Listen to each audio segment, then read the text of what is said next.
지난 주일에 우리는 사울 왕이 이 아말렉을 진멸하라 하는 사무엘 선지자의 말씀을 불순종한 사실에 대해서 함께 생각을 했습니다. 그는 사무엘을 기쁨으로 만났습니다. 왜냐하면 아말렉을 물리쳤고 많은 전리품을 획득했기 때문이죠. 그리고 아말렉 왕 아각을 사로잡아서 그의 명예는 드높아졌고 많은 재물을 얻을 수 있었습니다. 그는 모든 면에서 만족하고 사무엘 선지자를 만났을 때 희희낙낙하면서 선지자를 맞이했습니다. 그리고 그는 자신 있게 사무엘 선지자여 말씀하신 대로 아말렉을 모두 쳤습니다 라고 이야기한 거지요. 그런데 사무엘 선지자로부터 나온 하나님의 말씀은 사울 왕의 기대를 뒤집어 엎는 것이었습니다. 내가 내 말에 순종하지 않았으니 너를 왕이 되지 않게 하겠다 하는 이야기예요. 사울은 이해하지를 못합니다. 내가 하나님의 말씀을 따라서 아말렉을 물리쳤지 않습니까? 그런데 왜 이런 엉뚱한 말씀을 하십니까? 그는 도무지 이해하지를 못했어요. 우리가 잘 알고 있는 죄의 정의, 죄는 하나님의 법을 순종함에 부족한 것이나 혹 어기는 것입니다. 이럴 때 사울 왕이 알지 못했던 것은 무엇이냐면 자신이 하나님의 말씀을 거역하지 않았다고 생각한 거예요. 그러나 하나님의 말씀을 순종함에 부족했던 것은 생각하지 않았던 거죠. 하나님의 말씀에 순종을 해야 되는데 부족했어요. 즉, 다 순종하지 않은 거예요. 그냥 웬만큼 순종한 거죠. 아말렉을 진멸하라 그랬는데 이 진멸하라 하는 말을 어떻게 그는 실천했느냐 하면 아말렉을 쳐라 이렇게 바꿔놓은 거예요. 그러니까 그는 하나님의 말씀대로 다 했다라고 생각한 거죠. 그런데 하나님은 무엇이라고 말씀하셨어요? 진멸하라 하고 말씀하셨던 거예요. 그런데 진멸하지 않았어요. 왕도 살려두었고 또 가축들도 끌고 왔어요. 사무엘이 이 사실을 지적하니까 사울 왕은 제사를 드리기 위해서 이렇게 대답을 했습니다. 제사를 드리기 위해서. 우리가 사무엘상 15장을 우리가 읽었지만 거기에서 여러 차례 등장하는 말이 뭐냐면은 제사를 드리기 위하여, 제사를 드리기 위하여, 말끝마다 제사를 드리기 위하여 가져왔습니다. 이렇게 그냥 반복하고 있다는 거죠. 자, 제사를 드리기 위하여라고 말을 하면 불순종해도 될까요? 순종하다가 어느 정도 가다 말아도 될까요? 근데 사울 왕은 그렇게 생각을 한 거죠. 제사를 드리기 위해서, 제사를 드리기 위해서, 제사를 드리기 위해서 가져왔습니다.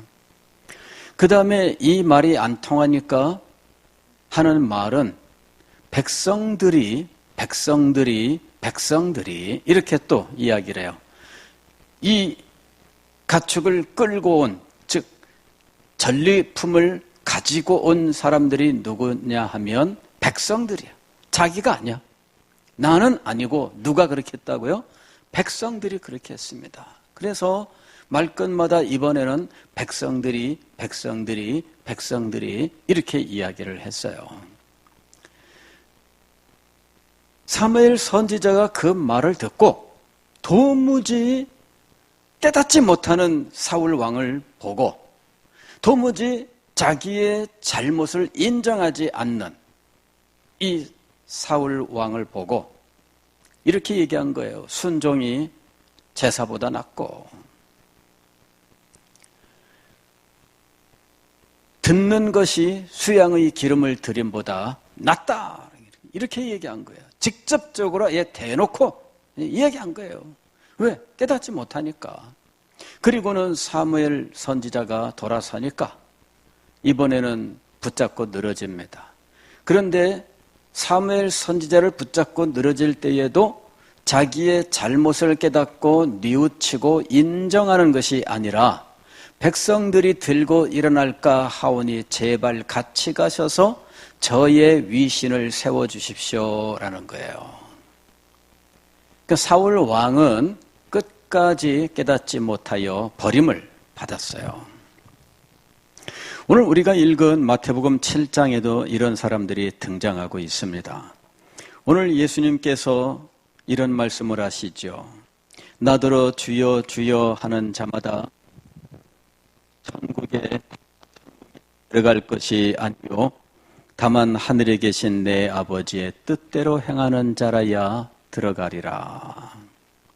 주여 주여 하는 자라는 말은 무엇이냐 하면 그리스도를 자신의 주님으로 고백하는 사람이란 이야기예요. 그리고 예수 그리스도를 자신의 주님으로 부르는 사람이에요. 그러니까 입으로는 예수님을 주님으로 인정하는 사람이죠. 예수님을 주님으로 부르짖는 사람이에요. 주여 주여. 그는 말끝마다 주님이란 말을 입에 달고 사는 사람이에요. 문제는 뭐냐 하면은 이 사람 중에 많은 사람이 천국에 들어가지 못한다라는 이야기예요.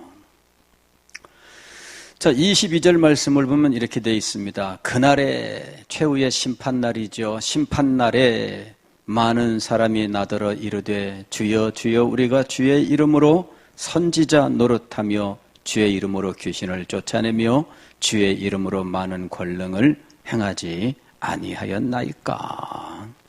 이 사람들이 아주 많은 일을 했고 그리고 그 일은 엄청난 능력의 일이었어요.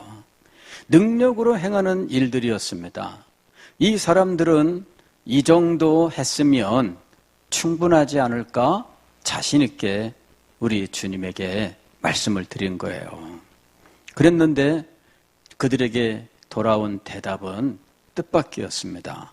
23절 보면은 그때 내가 그들에게 밝히 말하되 내가 너희를 도무지 알지 못하니 불법을 행하는 자들아 내게서 떠나가라. 왜 그랬을까요? 이 사람들이 주님의 이름으로 선지자 노릇하고 귀신을 쫓아내며 권능을 행한 일이 없었다는 이야기일까요? 아니에요. 그런 일들은 있었어요. 이 사람들이 선지자 노릇을 했어요. 이 사람들은 평생 동안 하나님의 말씀을 전하고 가르치는 일을 했어요. 틀림없습니다. 이 사람들 중에는 귀신을 쫓아내는 사람도 있고 권능을 행하는 사람도 있었습니다. 그러나 주님께서는 나는 너희를 도무지 알지 못한다 하고 말씀하셨어요. 그러시면서 이들이 평생 동안 행했던 일들, 선지자 노릇을 하고 귀신을 쫓아내고 권능을 행했던 이 모든 것들을 무엇이라고 말씀하시느냐 하면 불법이라고 말씀하셨던 거예요. 불법을 행하는 자들아 내게서 물러가라. 즉 그들은 거룩한 일들을 평생 동안 했는데 주님께서는 그것을 불법이라고 말씀하셨던 거예요. 사울 왕이 똑같은 상황에 처해 있었던 겁니다.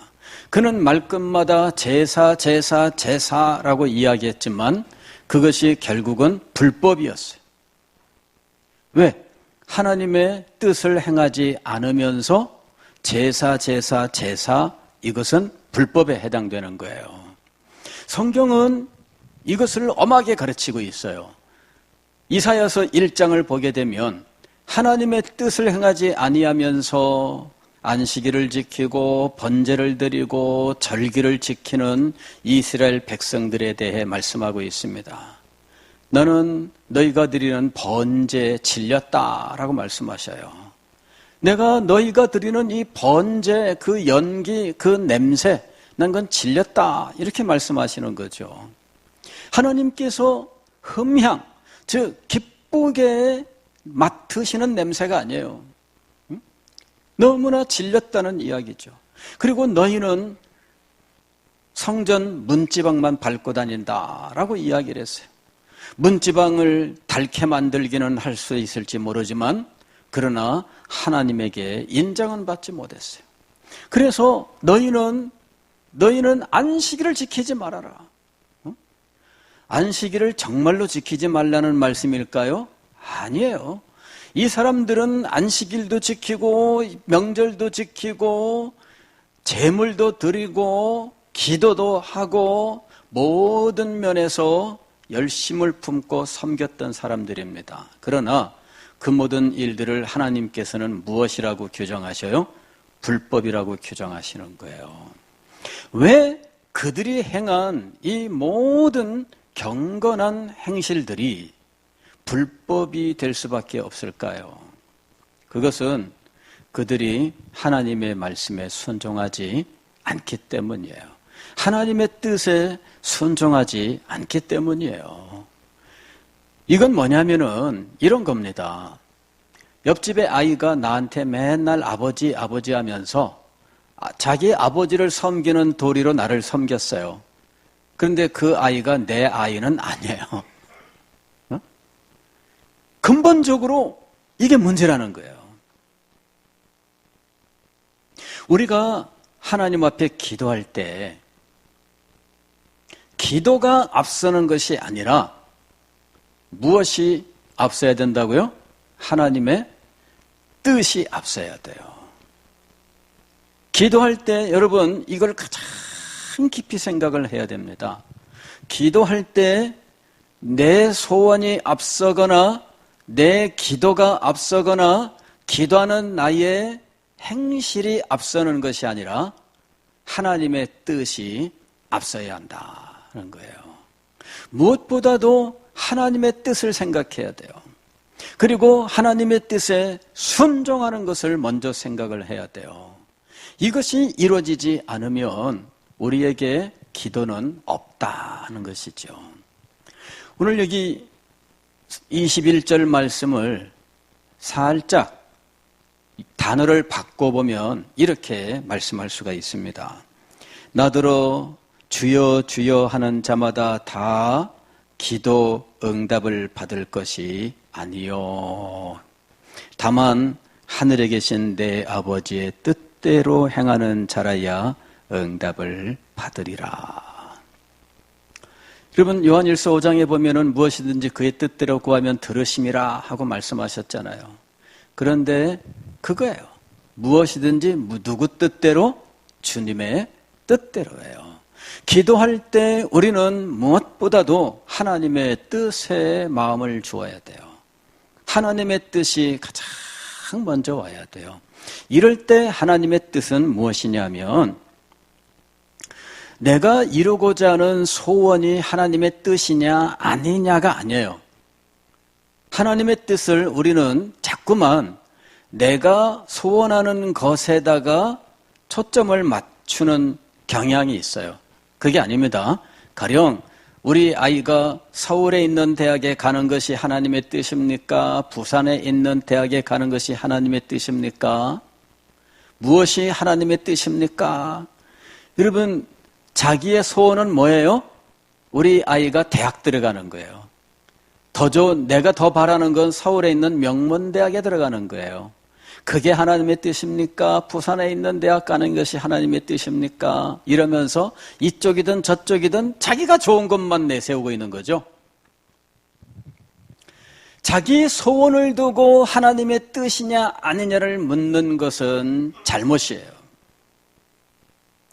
여기서 우리가 먼저 기억해야 될 것은 하나님의 큰 뜻이라고 하는 거예요. 하나님의 큰 뜻. 하나님의 큰 뜻이라고 하는 것은 하나님께서 이 땅에 이루기를 원하시는, 하나님께서 구속의 역사 속에서 이루기를 원하시는 것을 말하는 거예요. 이 큰 뜻을 우리가 먼저 알아야 돼요.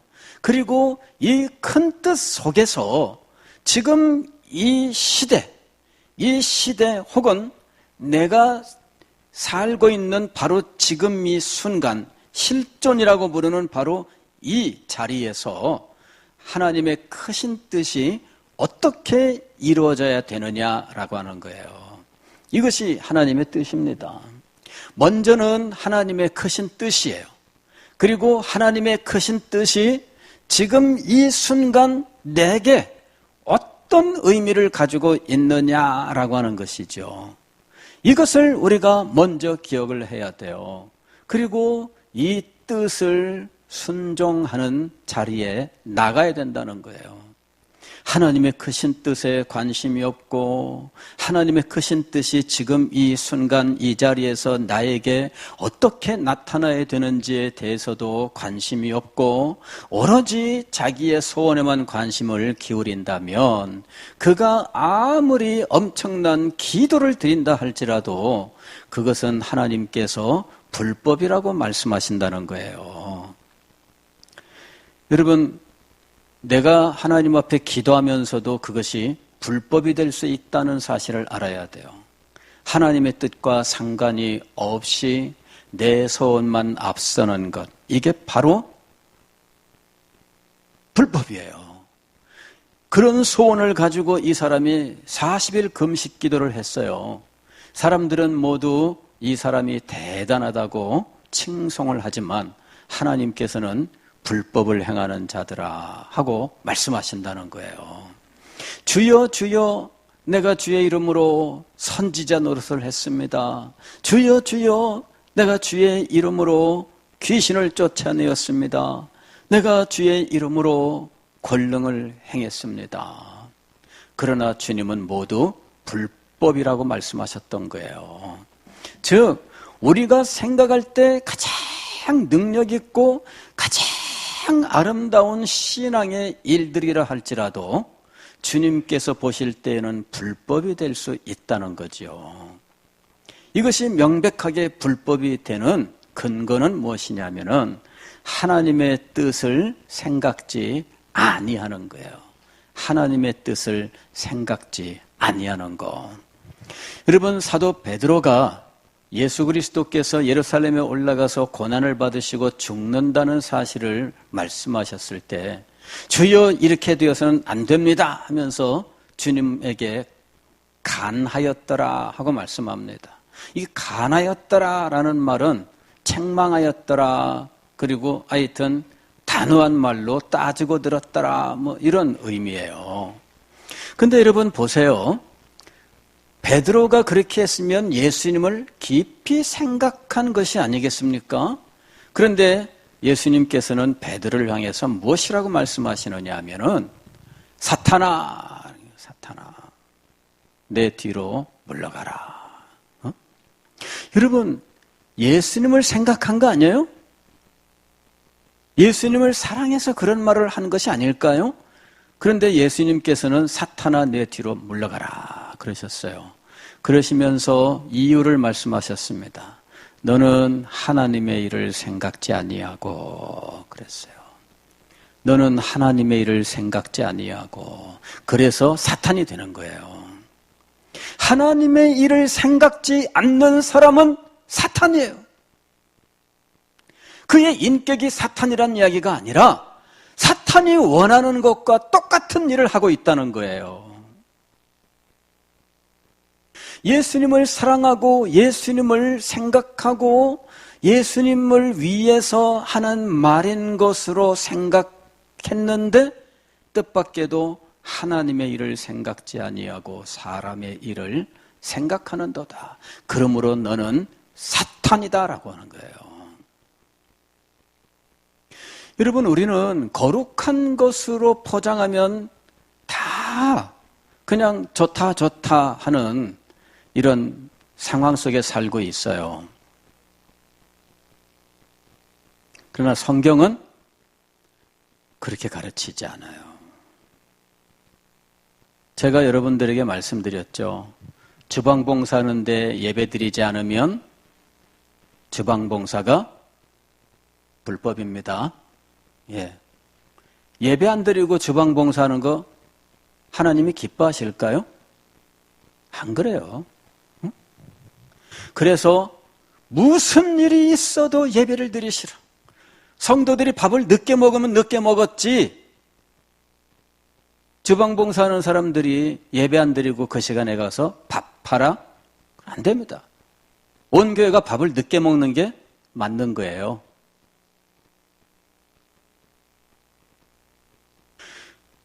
하나님의 일을 생각지 아니하고 사람의 일을 생각하는도다. 온갖 거룩한 것으로 포장하지만 그러나 불법이 되는 일들이 있습니다. 사울 왕이 하나님께 제사 드리기 위해서 아주 좋은 전리품들을 준비했습니다 라고 말했지만 그것은 불순종이었어요. 마태복음 7장 22절에 많은 사람은 주여 주여 우리가 주의 이름으로 선지자 노릇을 했습니다 라고 말했지만 모두 불법이었어요. 베드로가 예수님께 예수님 예루살렘에 가서 죽으시면 안 됩니다. 그런 비극이 일어나면 안 됩니다. 예수님한테 그런 나쁜 일이 일어나면 안 됩니다 라고 이야기했지만 사탄아 그렇게 얘기를 했어요. 왜 그랬을까요? 이 세 경우의 공통점은 무엇일까요? 하나님의 뜻을 생각지 아니하고 하나님의 뜻에 순종하지 않았습니다. 이거예요. 그래서 오늘 우리는 하나님 앞에 기도할 때, 더 나아가서 우리가 주님의 일을 할 때 사람의 일을 생각지 아니하고 하나님의 일을 생각하라. 하나님의 뜻에 순종하는 것을 제1로 여겨라 하는 것입니다. 하나님의 뜻에 순종하는 것을 제1로 여겨야 그가 행하는 모든 일들이 하나님께 인정을 받는 거예요. 순종하지 아니하면 우리가 볼 때는 신앙에 속하는 일들이지만 하나님께서는 그 안에 생명이 없다고 보시는 거죠. 그냥 겉모양만 있는 거예요. 이것이 바로 외식입니다. 외식. 예수님께서 바리새인들의 외식에 대해서 얼마나 무섭게 책망하셨어요. 응? 바리새인들에 대해서 예수님께서 7번이나 화 있을진저 말씀하셨어요. 그런데 그들에게 주님 말씀하셨던 건 뭐냐면은 외식이었어요. 너희는 평토장한 무덤과 같다 그랬어요. 그게 외식이었어요. 겉으로는 멀쩡한데 속에는 시신이 썩어가고 있는 상황이었어요. 이 겉으로는 회칠한 무덤과 같다라고 이야기하셨어요. 겉으로는 하얗게 깨끗하게 단장했지만 속에서는 시신이 썩어가고 말라빠진 뼈다귀들이 뒹굴고 있었던 거지요. 이것이 외식입니다. 겉은 멀쩡해요. 깨끗해요. 거룩해요. 아름다워요. 신앙으로 열심히 있는 것처럼 보여요. 그러나 마음으로는 하나님의 뜻이 없고 하나님께 대한 사랑이 없어요. 여러분, 이것이 얼마나 큰 비극인지를 알아야 됩니다. 사울 왕은 양심이 화인을 맞아서 결코 하나님께 돌이키지 못했습니다. 그때부터 그는 끝없이 멸망을 향하여 떨어지는 삶을 살다가 결국에는 죽고 마는 거예요. 그는 비극적인 최후를 맞이해요. 그 집안이 모두 비극을 겪게 돼요. 아들도 죽고 손자도 죽고 다 죽어요. 그냥 다. 이런 그 비극 속에 빠져들어가는 것이 무엇이냐면 하나님의 뜻에 순종하는 것을 제일로 여기지 아니하고 변명만 하다가 그 완고함 때문에 그 자리에 빠지는 거예요. 우리가 오늘 깊이 생각해야 됩니다. 저는 이 말씀을 묵상하고 준비하면서 회개를 했어요. 하나님, 이게 모두 저를 향한 말씀입니다. 저를 향한 말씀입니다. 이것은 저를 향해서 주님께서 준엄하게 하시는 말씀입니다. 여러분, 하나님의 말씀을 들을 때 나에게 향한 말씀이다, 이렇게 듣는 게 중요해요. 저는 말씀을 전하면서도 언제나 제가 먼저 그 하나님의 말씀을 듣습니다. 하나님의 말씀을 듣지 아니하면 말씀을 선포할 수가 없어요. 마음속에서는 나를 책망하는 마음이 계속 일어나지만 전하지 않을 수가 없습니다. 이 말씀이 나를 겨냥하고 있지만 전하지 않을 수가 없습니다. 하나님의 크신 뜻이, 그리고 그 크신 뜻이 지금 이 순간 나에게 임하고 있다는 사실을 기억하시고 이 뜻을 알고 이 뜻에 순종하는 것을 1번으로 행할 수 있기를 바랍니다. 그리하면 하나님께서 우리를 기뻐하시고 축복하시고 인도하실 줄 믿습니다.